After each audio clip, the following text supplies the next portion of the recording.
Dapat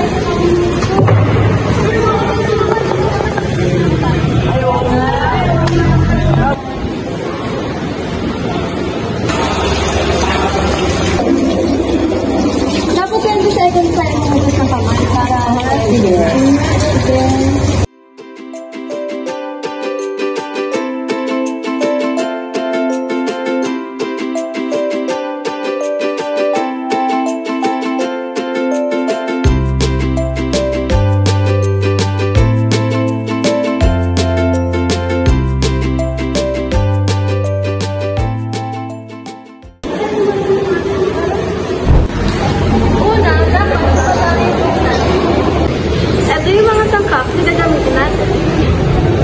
food coloring, powdered milk, condensed milk, marshmallow, at sugar. Una, ibuhos natin ang powdered milk. Ngayon, nalalagay na natin ang powdered milk.